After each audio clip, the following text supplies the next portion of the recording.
Hello, Dawn Butler here of Dinkydoodle Designs, and I'm back in the Katie Sue headquarters studio. I want to share with you today the secrets behind how I airbrushed this cake. Now, I absolutely love the new Silicone Embossers by Ceri. So hi Ceri, if you're watching, they are amazing. Now, I'm not great at art, but I can colour something in. And I actually think what better way to do these silicone embossers than with your airbrush. So today is all about the airbrushing. I'm going to take you through, yes, how I put these embossers on, but Ceri's done some great videos on that too, but then also look at the different ways that we can shade and colour those in. So this is the big old vase cake that I made when I was inspired by the new Silicone Embossers, and I hope that you like it. Funnily enough, I have a vase just like this at home in ceramic, so I might put one next to the other at some point and see if we can guess which one is the vase and which one is cake. This one's rather heavy, so we'll lift that one up. Pop that there. You'll also see that I've done a few other little designs too. So this one, look, we've used the rose, and I've not only shaded that one in, but I've coloured the other bit as well. So rather than it just being a simple white cake with the coloured flowers, that actually you can put another design on there as well. Put that back, and oh, I was looking for it, here it is. So here's my butterfly vase as well. So again, inspired by another sort of piece of pottery, but popping those little butterflies on there, and I'll show you great ways to shade those in as well. So let's get started.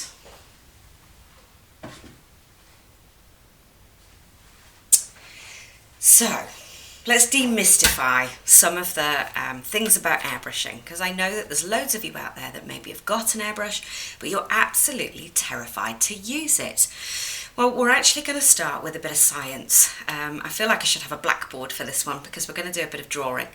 But until you understand how the airbrush works and how to control your overspray, then you'll never get success with doing small detail on a cake. Now, I'd put that vase on Facebook and people said that that was airbrush precision at its best.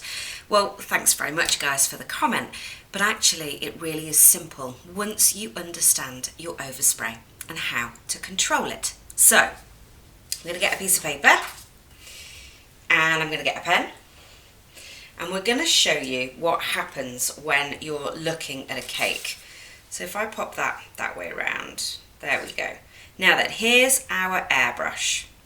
So usually when we're airbrushing a cake from the side onwards, let's say that our cake is here, like so. It's a very good cake, isn't it? People make the mistake of airbrushing horizontally, and what they're doing is coming a long way away from the cake, and their airbrush spray is going absolutely everywhere. So the further you are away from the cake, the wider your spray will be. Now ideally when we're airbrushing, what we want to do is angle the airbrush downwards. And what that does is means that our overspray will hit a surface, like so, instead of going around the rest of the room. Because what happens here and here is that you're spraying absolutely everywhere. Now when we're spraying on the side of a cake, so let's say that our image is here, we do want to go directly at it, so absolutely horizontally. And then our airbrush overspray will be directed equally top to bottom. Now we're going to get closer than this because we don't want to cover the whole cake, so we're about here. And when we are here, our overspray is much narrower, which is how we can then direct the spray that we're working on to the area that we need to be. Now, I can't show you that it's actually a cone, but if I flip this over, do the other side, if my airbrush was now pointing directly at the cake, so this here is my cake, my overspray looks like that. If I get closer to my cake, my overspray looks like that.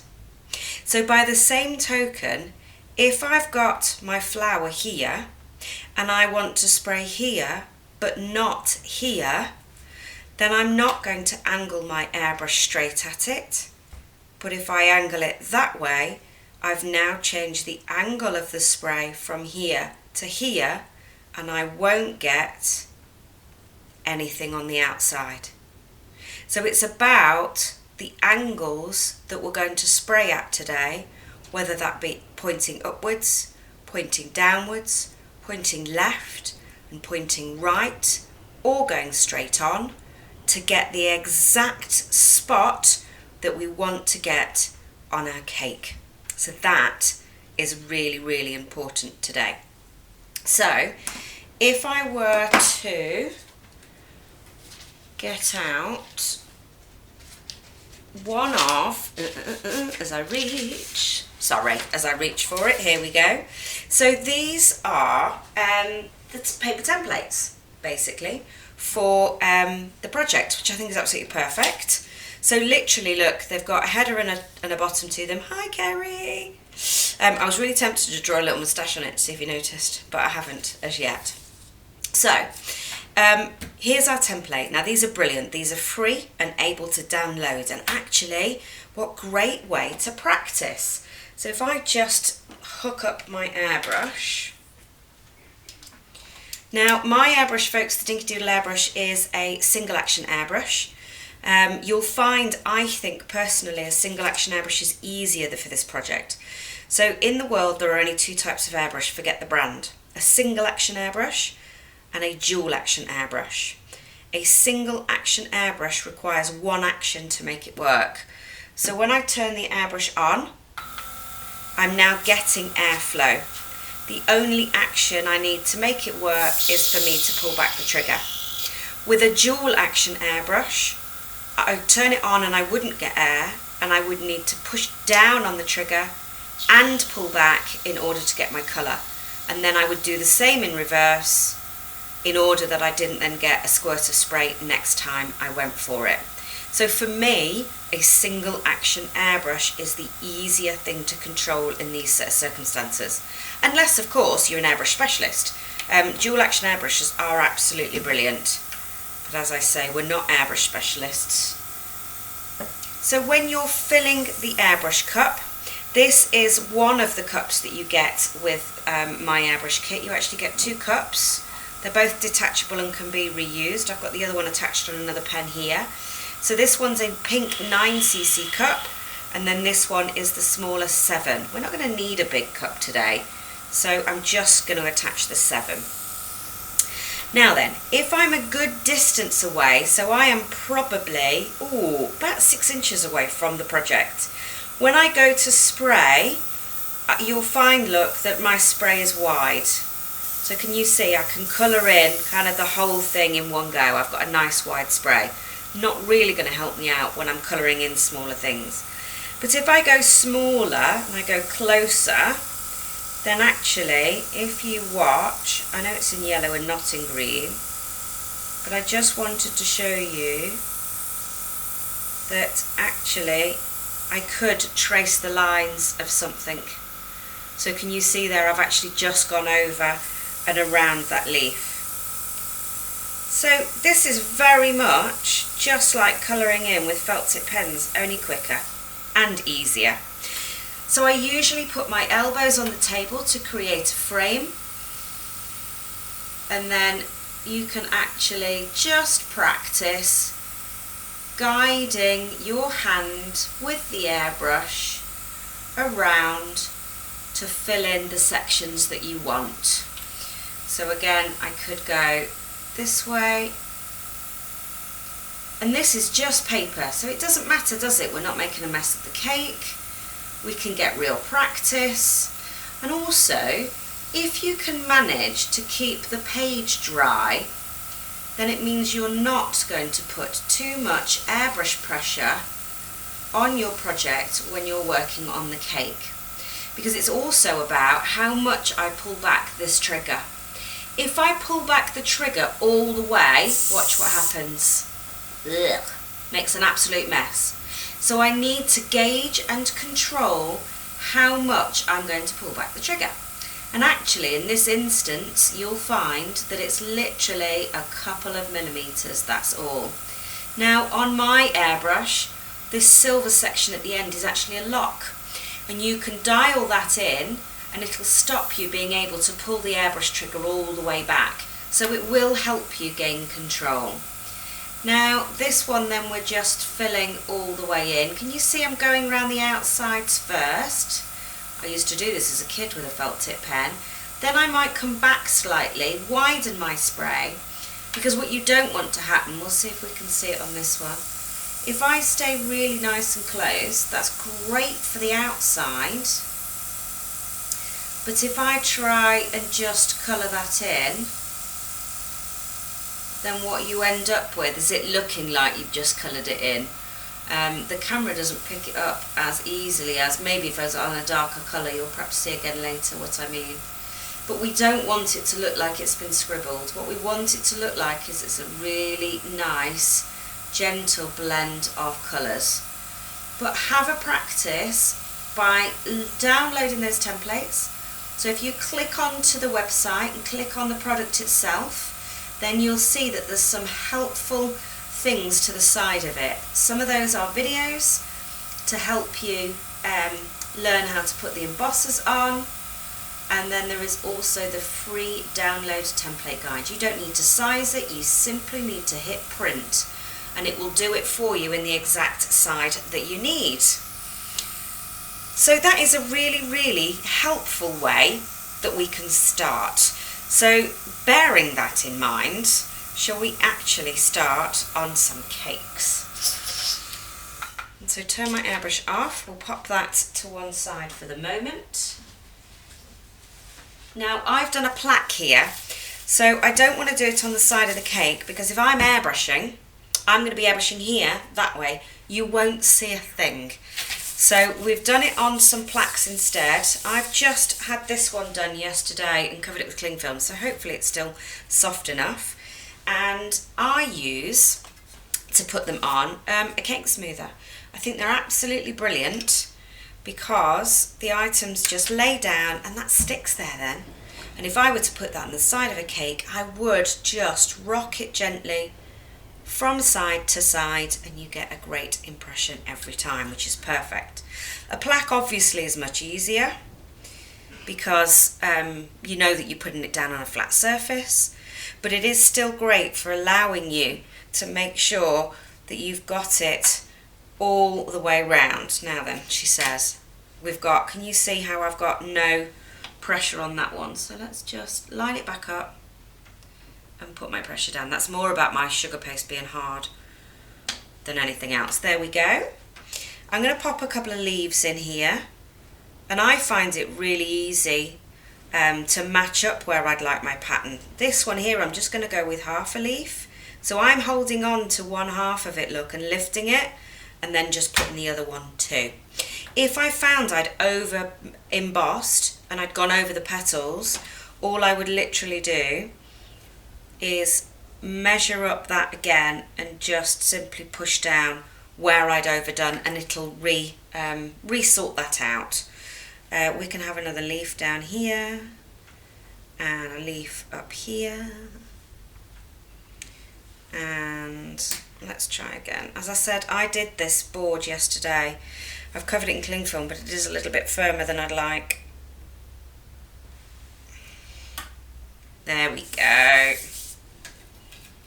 And then if it's too raised for you, you can go in with the other. It's just, if you're airbrushing it, the deeper you have made your embossed pattern, the easier it will be for you, basically.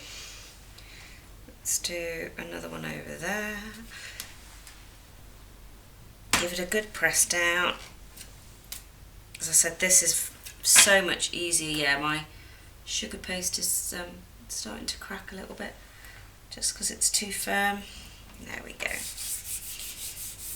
And I think we'll do one of those down the bottom. So of course you can build your pattern up in any way that you like. And I think Ceri had provided you with the paper templates in order that you could actually cut those out and plan your cake and where things are going to go. But as I said, I love using them as a colouring in design.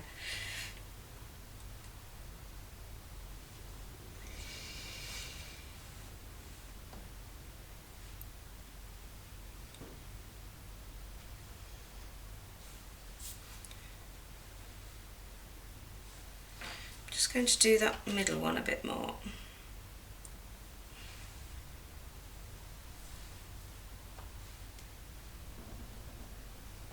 There we go. Right then, we'll put a few more leaves in.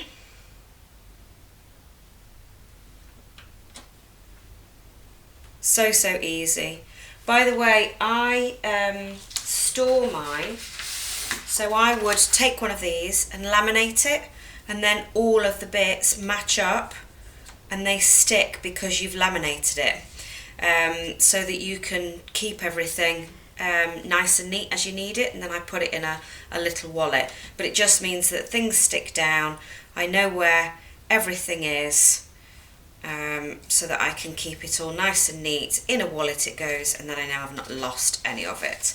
So that's how I store mine.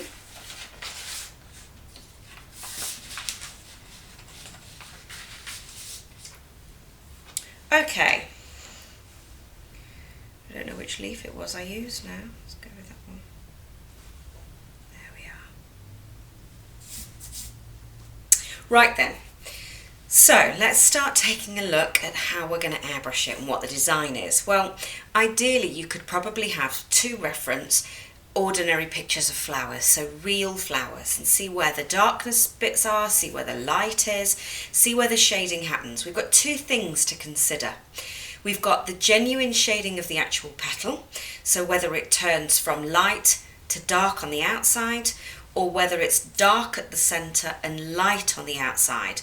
Then also you've got to consider the actual light that may be hitting the cake. So for instance, are you looking at that rose and the light is up here, or is the light up here? Where do you want that focus to be? And once you've decided that, that will then start the emphasis on how it is that you're going to colour your work.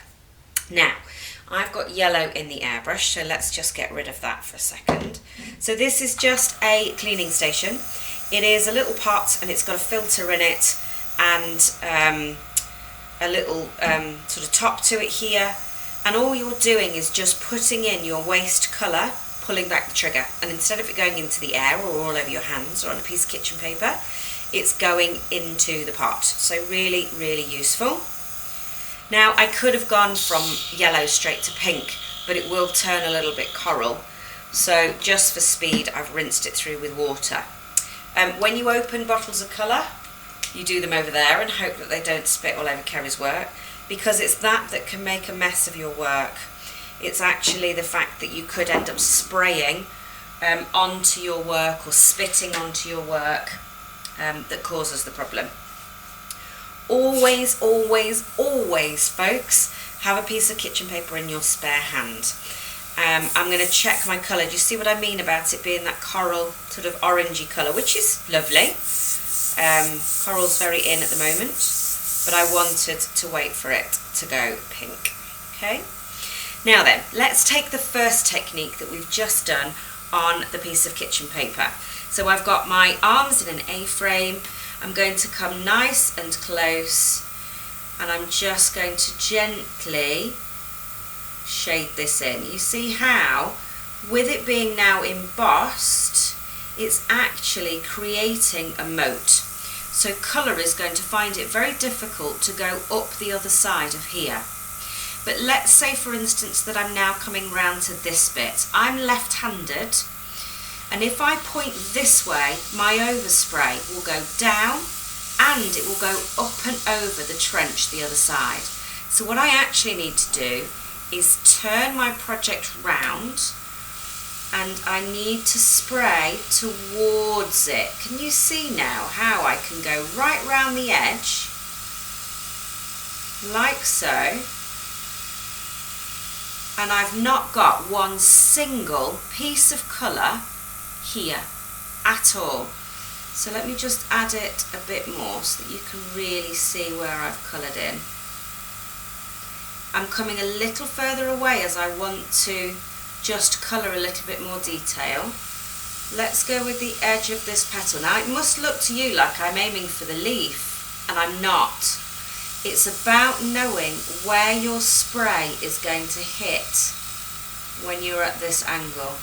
And again, I can afford now to come a little further away. Now, I don't want to get this middle here. So I'm going to point directly straight down, because if I point at this angle, where am I going to go? All my overspray is going to go all the way over to here. So I need to go straight down with it so that I can avoid that middle.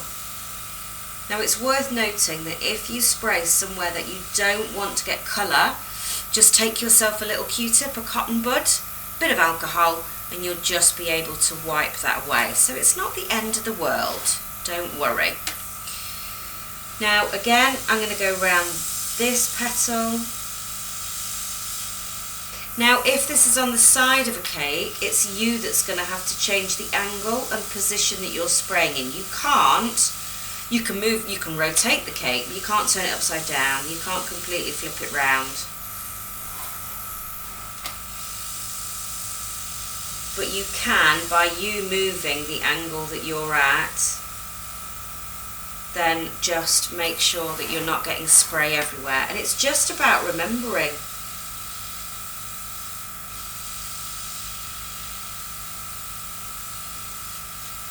And remembering that every line that you want to work to, that you're actually sort of attacking it from the line inwards towards the rest of the picture.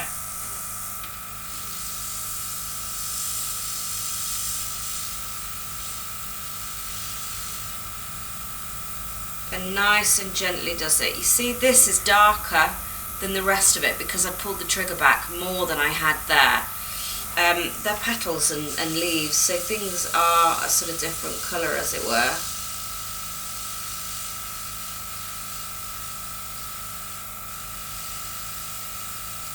And again, we've completely avoided the middle look. We're just going round that edge. It's so very therapeutic, but I think it happens so much quicker than you painting. I love to see painted cakes, but I've not got the patience. Things need to happen a little quicker for me. So very, very quickly, there it is coloured in. Really, really quick. So we've got darker edges around here at the bottom. That's almost going to make a decision for me as to where my shading begins. So I'm just going to re-emphasise that with exactly the same colour. I've not gone darker, and what I'm doing now is following the lines of this petal. So pointing straight down at it, and I'm going nice and close, and I'm actually just airbrushing inside the sort of trench, as it were.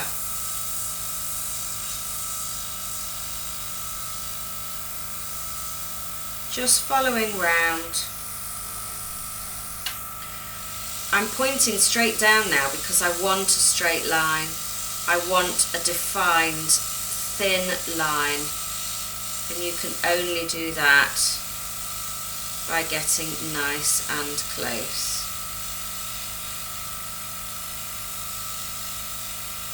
And gentle. I am literally pulling back this trigger by about 1 millimetre.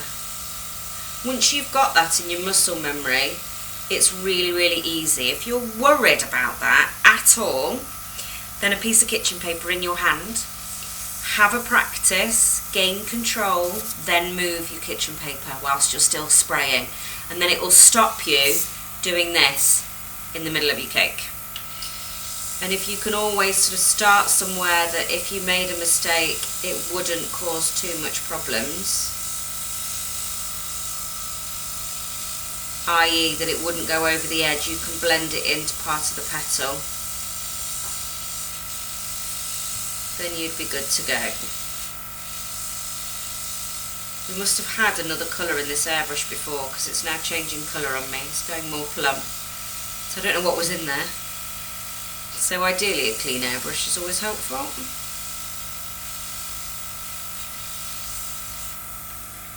And I know you're saying that I make it look easy, but genuinely, if you've practiced with those template images on paper, you'll be surprised at how quickly you learn to gain control. And then it's really kind of up to you as to what colour things that you use. There's all sorts of different colour combinations. As I said, it could be that you're going lighter in the centre, darker on the outside, darker in the centre, lighter on the outside. There's still nothing stopping you piping around the edges, particularly if you've got an edge that you're not happy with, because that would just cover it straight up.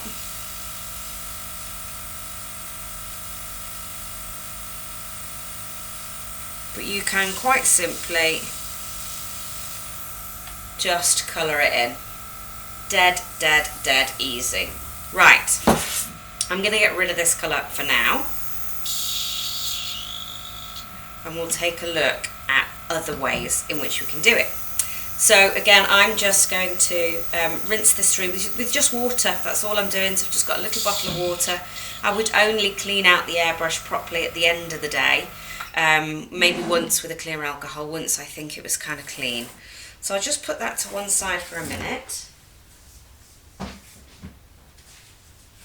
And I'm just going to get out my tulip. I rather like this one.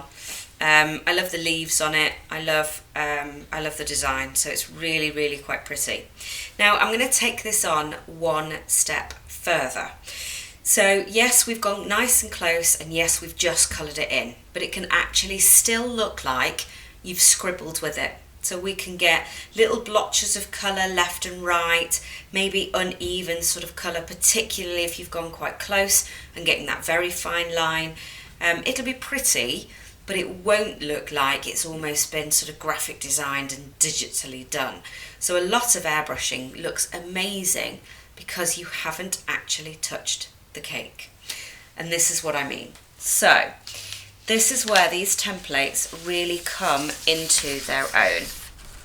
And I've taken a piece of the template paper here, and I've cut out my shapes with a craft knife. So literally just directly lifted from and cut them out. Now I've not spent a great deal of time on them, but you obviously, it still doesn't take very long, but just cut those out. And again, I would save these in a folder, but because they are just paper, it doesn't really matter too much.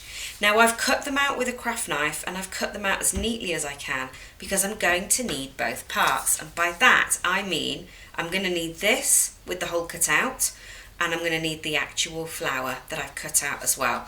So don't lose them. But thankfully, because you've not paid for them and they were free, it does make it rather easy that we can just keep printing as many as we like. If you've got a system sorted and you've had to go a couple of times, then why not laminate them when you cut them, so that actually you've got nice card templates that you can use over and over again.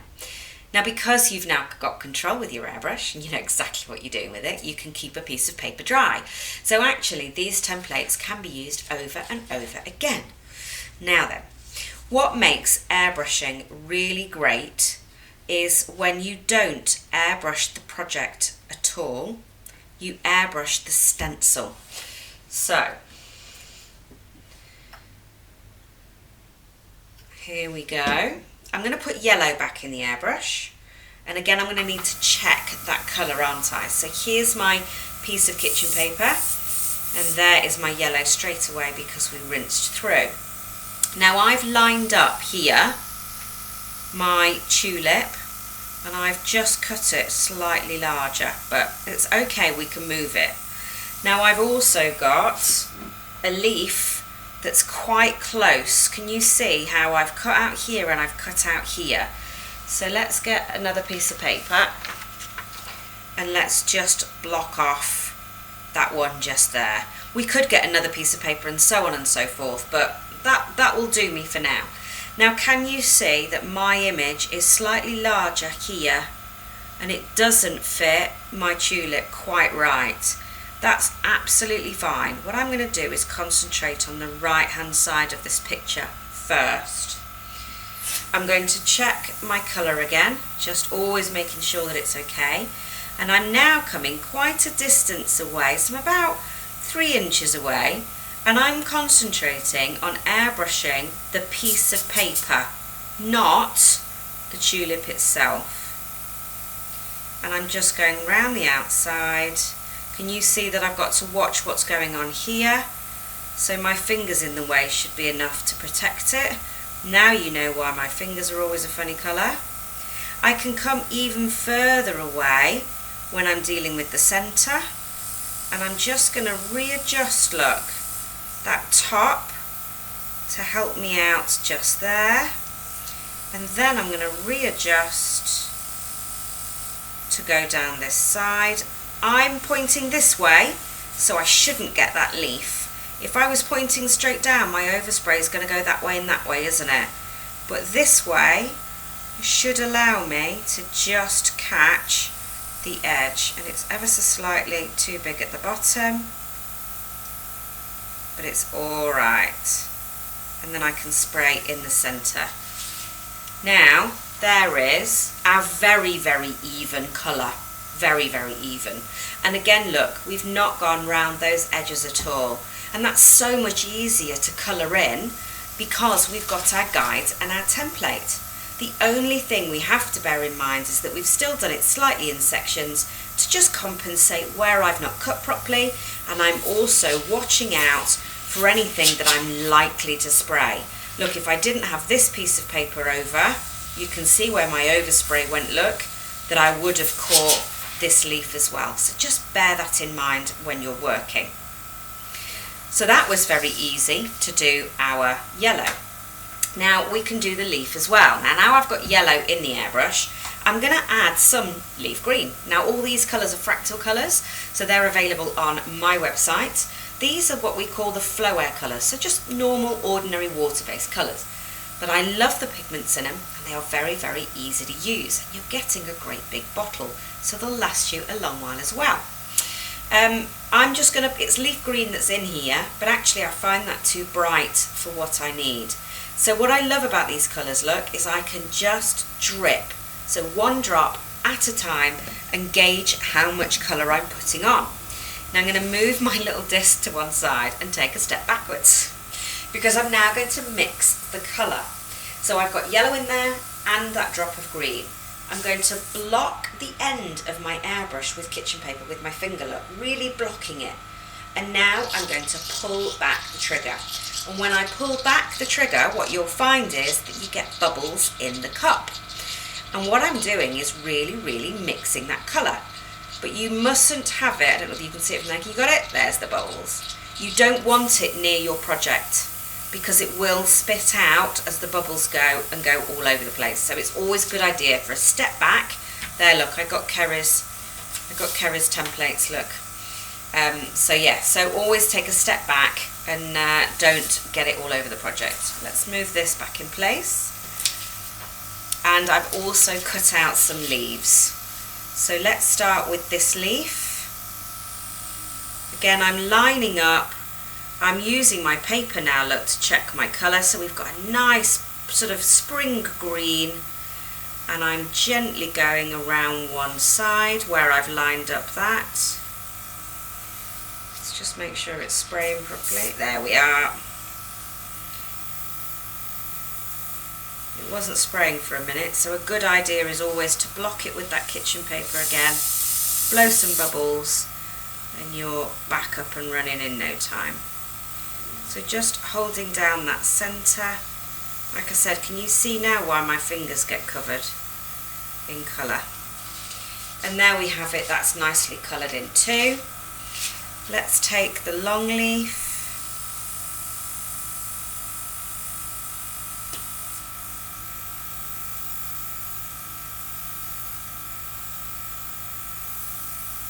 Like so. And we've got it again this side. Now, are you watching how quickly these images are now coming together? If I was worried about this leaf, or rather me going on to the tulip, then I'd block that off. But again, if you go nice and gentle, you should be okay, because you should be close enough that you can colour that in. I'm just bringing back the bits that we've cut out, because we're going to need them in a minute. I'm going to get rid of the green, so it's back in this cleaning station. Now I can't pour that back into the green or into the yellow because I've mixed a colour, so it's what I call a contaminated colour. So I'm not going to want to spray that through or empty it out. I'm just getting rid because it's easier. Although we can now, we'll do the flower first. You see how easy it is to keep everything flowing and nice and done. So there's my yellow look straight away. It only took one little rinse through, didn't it? And I'm going to add a little bit of claret.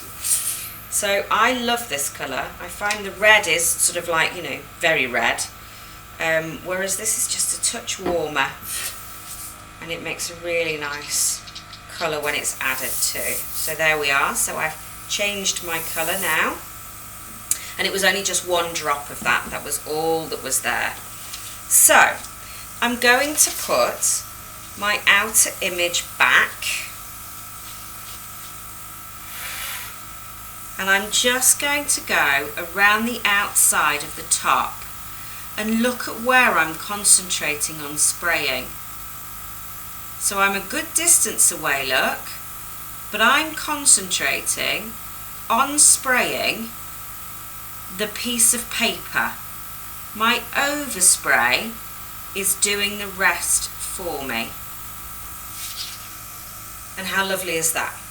So that isn't us. If we'd have tried that, I don't want to muck it up and show you, but if I'd have tried that without this stencil, it would have looked like I've just drawn straight across the top of the cake. You wouldn't get the blend and the haze, basically, at all.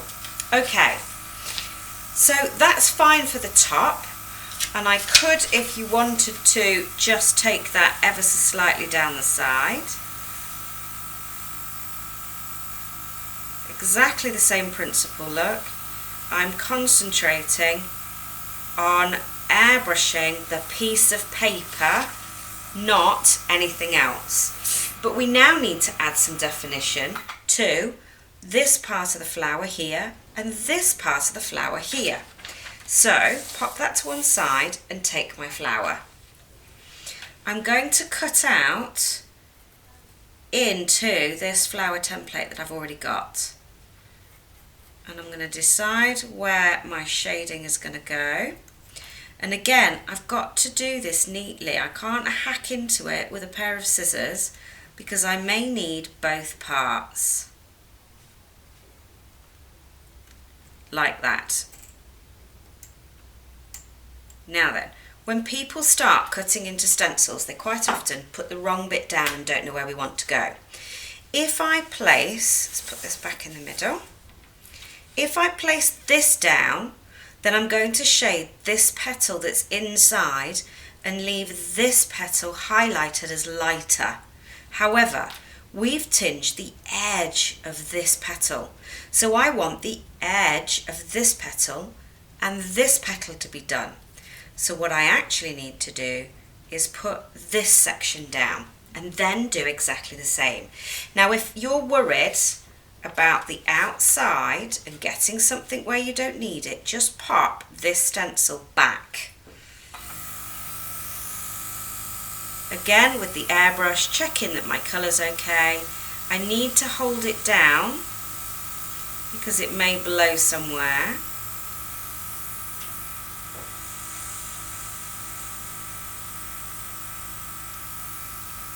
But now look, I get the definition that I was after. So how easy is that?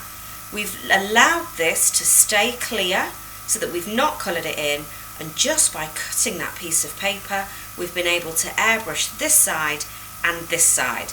Now I've decided that this petal here goes in front of this petal.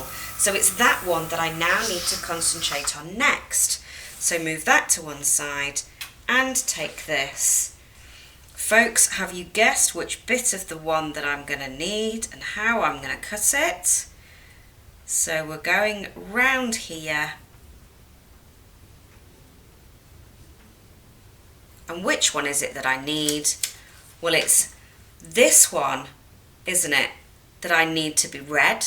So I don't take this because this one blocks off the one that I need.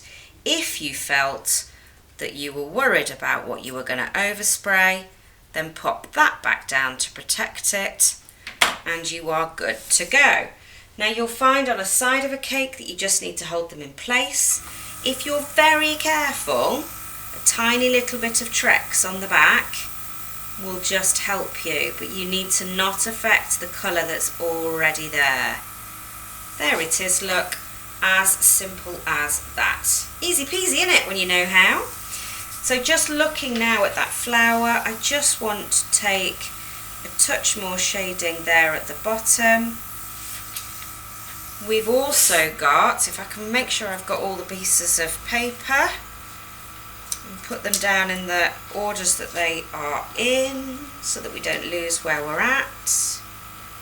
Okay, I would like to see some shading on this line just here, which is this one just there, and again depends on where I want to see the shading. I think I'll put this line down and very, very gently shade up, like so. And then I'm going to do the same with the other side. So that was this one, that's this line. It's absolutely perfect that these embossers have just literally been photographed. It honestly makes it so simple, and these are so useful. Thank you so much, Katie Sue and Ceri, for coming up with these. Now you can do the same if you want to with the little lines that come down here, but because I'm nice and gentle, then I can just come down inside that trench line like so. You can come down with an edible pen on these parts if you want to. There's no problem with that. And it's just sort of redefining those really.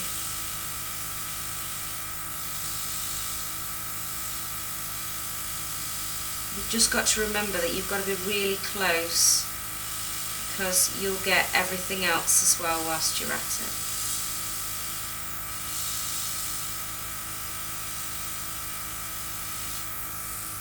Like so. But how easy was that? We'll do the same with the leaves. I'll show you what that looks like. So again, I'm going to get rid of my colour. I could have, with having that lime green in there, gone straight on with the leaves and just add a bit of ivy green, but I just wanted to show you the flower first as to where it was heading. So again, a little quick rinse through. It is easier just to add one colour on top of the other, but I do want to make sure I've got the colour that I'm after. So ivy green this time, a few drops of that in. You'll see how little colour we're using. There we go, look, ivy green straight away. I'm going to put the outside of that leaf down first, and I'm just going to go around the edges, so remembering where we want the darkness to be and where we want the light to be. I think it would be darker there underneath rather than the top. You can, if you want to, let's just take that little tip and make that tip just a little bit darker. But you see how it just shades it in rather than you looking like you've coloured it in, which I think you will always get with painting. It'll look like the brush strokes, and you would also get if you had tried to airbrush it just by colouring it in. So this is such a simple technique, but it just, for me, enhances it even further, and it makes me look like an artist. Thanks, Ceri. Because genuinely I can assure you I am not. I've got a degree in art, but I was never one for drawing in this way. Sculpture, surprisingly, was my my big thing. I'm hoping that you can see I do like my sculpting. So again, then we can take the leaf itself and cut in the same way. So I really want to highlight this vein mark down the centre, and I'm not going to go all the way down with that line, and I'm going to take it slightly wide at the bottom, and from that point just there I'm coming slightly wide just there, so that I've taken a section out. Not sure whether you can see the little slice that I've taken at the centre there. I'm going to pop that back down. Again, if you're concerned about any of your flower, just cover it up. So placing that down, it's just moved, but I should be able to stop in time. There we are, look. And that then will just put my centre down.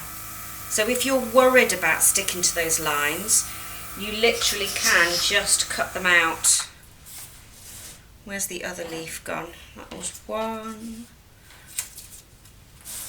I don't know where it's gone. It'll have blown away somewhere. Oh, it's there. It's on the image itself. Can't see it.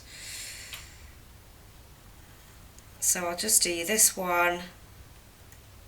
And then we'll move on, because I've got lots of other exciting things to tell you. Down that goes. Like so, and then put the leaf image back.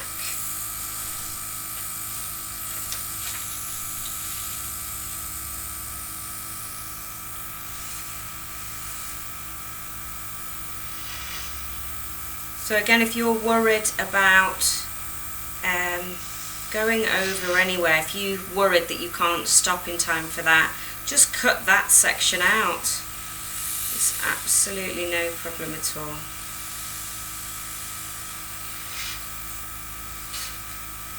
And can you see, look, I'm moving it all about to readjust where it is that I need it. But I think that looks fantastic. As I said, it makes me look like I'm an artist, and I am absolutely not.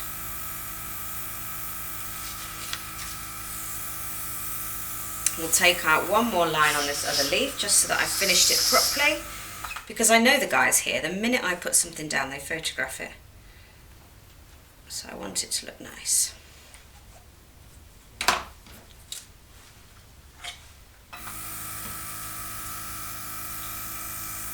So it wouldn't matter, would it, if you lost any of these parts, because you just could go over them again, cut them out again. It's absolutely no problem at all. I'm just going to go a touch darker on the bottom of here.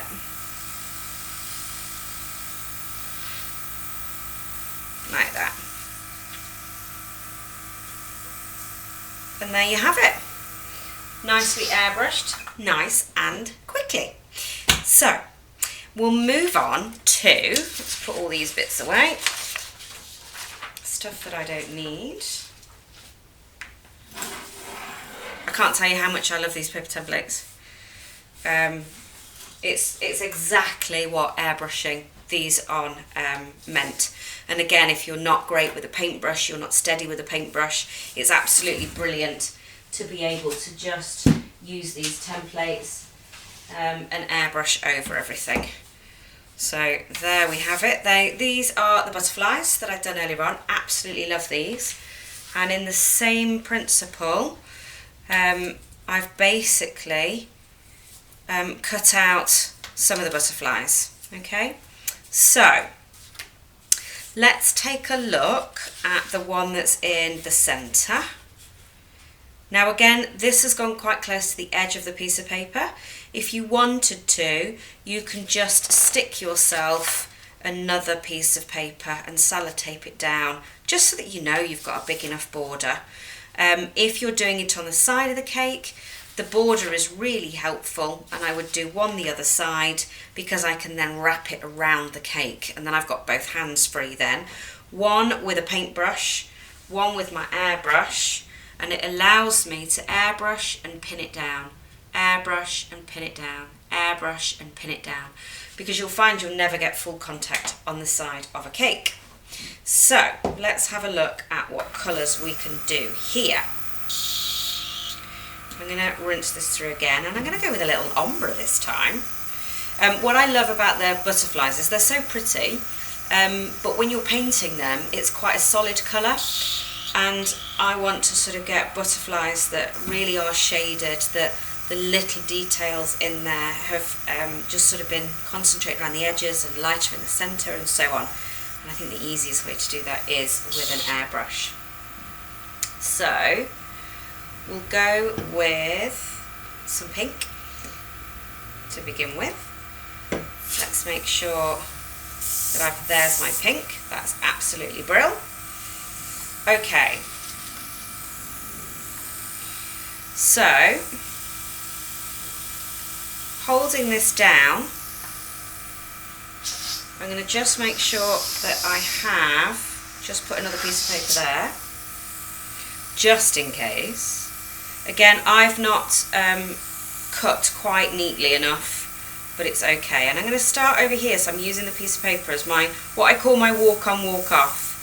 And I'm pointing straight down so that I don't blow underneath the stencil, because if I'm here, it's going to blow that piece of paper upwards.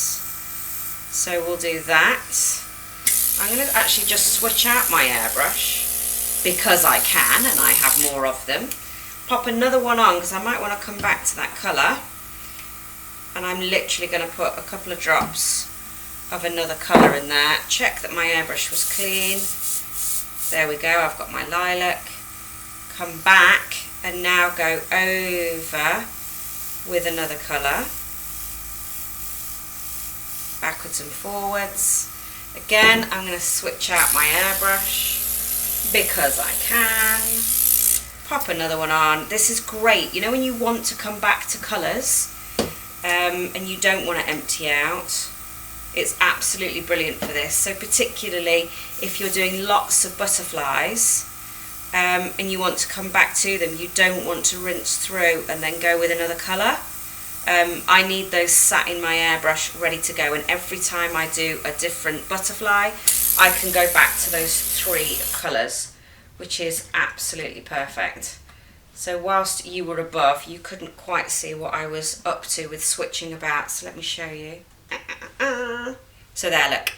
So I have a little holder, and I've basically got 3 airbrushes in there. So this airbrush comes with the kit with 2 different cups, but this is another airbrush.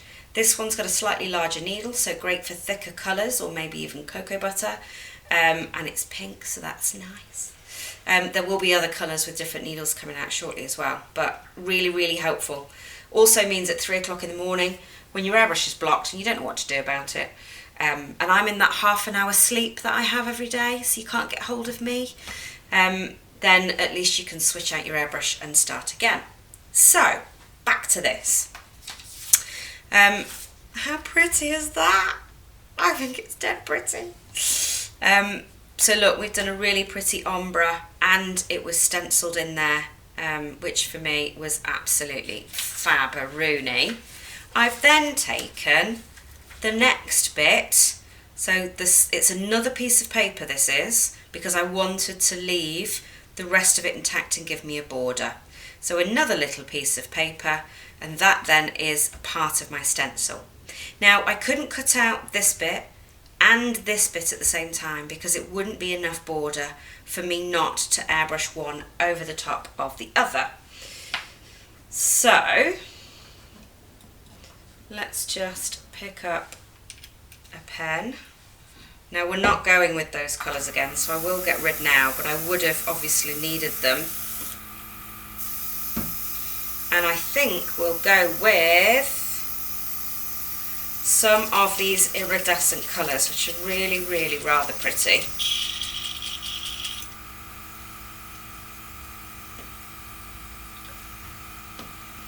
So this is called Shell Colours, and this is Shell Nacre Blue. It's a shimmer colour, so they come in a smaller bottle. These are all the pearlised ones. Still water-based, but they go onto chocolate, buttercream, ganache, all sorts of different surfaces. They're absolutely brilliant. So you can get those from my website too. So again, I'm checking this colour is on. Now you will look at that and go, I don't know what she's on about, she hasn't sprayed anything. But they're like a mother of pearl. They're a really kind of beautiful iridescent colour. So I'm just going over those with that blue. And hopefully, if I move it in the light, you will see, there it is, look. Can you see that? So really, really pretty. So you'll be able to just pull out little bits of the project that you're after. So I'll do the same. Is that the same butterfly? Yes, it is. Do the same with this one. Like so. And obviously it can be in any colour combination that you like, but can you now see the little iridescent bits on there? Now if you wanted to, you could be doing the tiny little details in gold. Can you see I've cut out, let me put it on a background you can see. So I've cut out the eye detail, look. If you're worried about going that close with an airbrush and getting a good round dot, then you can do a stencil. You could also put it on the end of a ball tool and just dab it on, a little bit of paintbrush, doesn't matter, any which way that you like.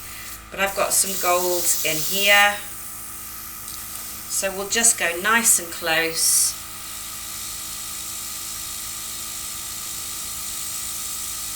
There we go. So I'm going very, very gently. And can you see from there? But you can't. We'll have to. Can you see? Look, there you are, look. And I've just put some gold in there as well. So how pretty are these? Really, really simple. But I think an airbrushed butterfly, where you've just taken little sections and airbrushed it over. I mean, the ombre alone really kind of does it for me. I think we might do the tops of the wing. So let me find my original butterfly. Ooh, where's it gone? There it is. There it is, there it is. You could also, by the way, put these next to a piece of paper where you've airbrushed it, so it reminds you what bit it is and what it will look like once you've done it. That's always very helpful. So we'll just go around the edges of the top of the wing that's pink. So again, what am I concentrating on? I'm concentrating on the paper, not the project. Most important thing I could ever teach you about airbrushing is the paper, not the project, basically. I might go around the bottom too. I've got two little things as well that I can colour in just there. And then we could do his little body. So there, look. I've cut out the bit for the body. So that his body's a different colour. But how long has that taken me, folks? There, look. How beautiful is he? Or she. I don't know what he is, or she is. But can you see, look, how you've got the different elements in different colours and that really pretty ombre in the middle. So you'll be able to do any kind of colour scheme that you like for that. Absolutely no trouble at all, basically. So, whilst I've got the butterfly in my mind, then I'm going to get a piece of wafer paper. Now I've already cut this, so wafer paper, rice paper, it's got two sides to it. It doesn't particularly matter on this occasion which one we are going to spray. But I've also got that butterfly paper cut out, and somewhere I have the butterfly to match it. Okay, so this is the actual impression, and this is my butterfly. The reason that I've got the paper cut out is that I just want to go close to it in size. Like so. And then I'm going to very briefly just cut around it. I'm going to cut the pen off and I'll trim it again once I'm done, but it's just really so that I don't waste that much paper. So give it a quick cut round, like so. And then I've got gold in the airbrush, but we'll go with that. I'm going to spray one side, and then I'm going to spray, if I can hold it down, the other side. The great thing about these shimmer colours is that they don't saturate wafer paper, but they do allow it to curl and become pliable. So I'm going to pop my little butterfly on here, and with my fingers I'm going to actually press into the pattern. Can you see the pattern on the butterfly starts to appear? And yet it's not saturated.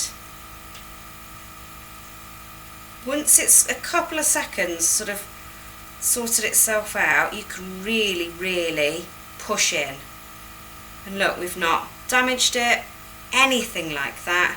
And then whilst it's still pliable, I'm just going to give it a little crease. I would then leave it for a minute or two, but I'll just trim it now so that you can see. But you can trim it in a bit if you want to. But we'll just trim the top edge of those wings just so that you can see where they're at. And there we have it, look. It's a little wafer paper butterfly. How easy was that to make? And it's got the beautiful embossed detail on there. We could go back and colour that in, but that will stick beautifully onto a cake. You could, if you want to, pop a little bit of wire here and give it some little wire antennas, and then that will stick onto your cake. But how easy peasy was that? Took a couple of seconds. Right, there's one more thing I want to show you before we disappear, and I'll show you with this one that we've already started. And I've got a paper cut out of it somewhere. Here we are. So on the dark cake that I'd done, that was that navy blue one and the pink flowers, what I've actually done is cover, it's this one just here. So I've coloured in the flowers, and I did that afterwards, but first I did this, and we'll do it with the gold since we've got gold in. But using that paper template, I can literally, one, check that I've got my gold. Now I've not covered off the leaves here, but you'll get the idea. So you can actually, look, go round the whole of your design. When you get to another piece, just put that little piece down.